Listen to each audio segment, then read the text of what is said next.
amma kan argamnu aanaa Amboo ganda Haamuroo bakka addaa mi'eessoo jedhamuttidha. Maatiin isin argaa jirtan kun uumamaan qaama hir'uudha. Baqatanii deemuu hin danda'anii, dubbatanii amansiifachuu hin danda'anii. Haa ta'u malee waraanni mootummaa garuu bakka kana dhufee mi'a mana isaanii, qabeenya isaanii, huccuu isaan uffatan cufallee jalaa guuree yeroo ammaa waan uffatan hin qabanii, waan nyaatan hin qabanii haala kanaan imimmaaniin dhugaa isaanii dubbatachaa jiru jechuudha. Mee maqaan kee eenyudha obboleessu? Bitimaa. Simaa eenyuuti? Bitimaa isaa. Haa ta'u. Maataa. Maataa eenyu? Maataa isaa. Maaltu isinirra gahe? Maal taatan?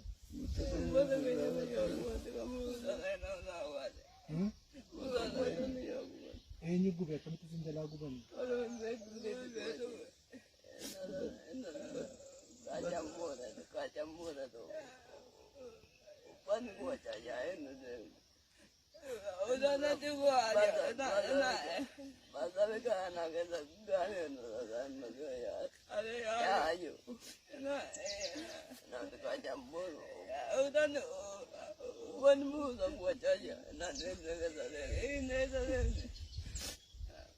Ayyee daawwattootaa fi hordoftoota Arraata Biyyaalessa Oromiyaa waan isaan irra gahee jedhe rakkoo isaaniillee dubbatachuuf haala kanaan kan isaan rakkachaa jiranii abbaan isaanii yookiin immoo nu biraa jira.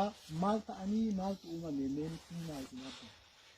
Ilaa wanti uumame waraanni dhufennaan baqannee qabeenya keenya mana jiru hundasaa waan jiru mana gadi guuranii boowaatti bosonatti an akka daakuullee an akka uffataa lakkoofsaan hin beekamne dhugaa waaqa kunuunsa kana uffanni kan dhume uffanni ciisaa surreen shaamisiin wanti dubartiin uffatu wanti dhiirri uffatu ani kunoo kanadha wanti namni qabu kana nama naa kenna kana baajata keenya manaa guuranii goodatti gubanii midira baada nu taasisan mana too seentanii amma girgiddaa kana malee humtuun qixasa gubatee qorqorroo bittaa tafe malee kanaan gadi guuranii nu jalaa gubanii.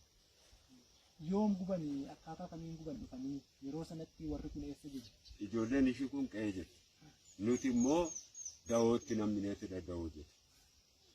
Dawoo jirraa ijoolleen ishii kun qe'ee jirti. Ijoollee ani isaan kanaas hankeenyas uffata hubbi tokkotti wanti uffata jedhanii fi wanti midhaan illee manatti daakuun illee gundoon girgiddaarraa hanguuramee dhume gundoo bichaan sagal kan dhume xaarmutii caccabsanii shiinii caccabsanii malakkaa caccabsanii leetira caccabsanii hubbi tokkotti moqorqoraa biraddeestii gadi fuudhanii kun akkasitti moqorqoraa gadi fuudhanii akkasitti caccabsanii diddiitanii laxxatanii deemu. Maatii akkaataa kanaatiin uumamumaanuu dhukkubsatoo ta'an kana. Baqatanii jalaa hin baanii otoo arganii kabalaniiru mucaa as keessa baataate isa kana ta'uu dhiitaniiru. Otoo qaama isaanii akka hedhuu ta'e otoo arganii ijoollee kana dhiitanii ishii kan kabalaniiti ishii kan dhiitanii qabeenya mana gubanii. Hubdi qabeenyi mana keenyatti nu hafe hin jiru. Girgiddaa isa kana dhaabata malee keessa otoo seentanii argitanii taasisabaaf otoo oduun taane sin ajaa'iba. Wanti hubdi tokko nu hafe hin jiru kunoo kana hubandannuuf. Amma maatiin kun akkaataa kamiin jiraachaa jiru kan warra kanaatti? Jireenya maal qaburee jireenyi isaanii kunoo xiqqaa saqqaqu waan uffatanii ciisan hin qaban waan uffatanii ittiin manaa ba'an hin qaban kunoo kana kanaan saqqaqaa jiru ammadha dhaabbatan saqqaqaa jiranii. Amma maatiin isaan gargaaru jira namni isaan gargaaru jira. Maalee ka abbaan irra jira maaliin gargaaraa ta'e isa qabeenyoon jiru gubatee qabeenyi keenya ankoo birri 3,100 kan gubate uffata faana.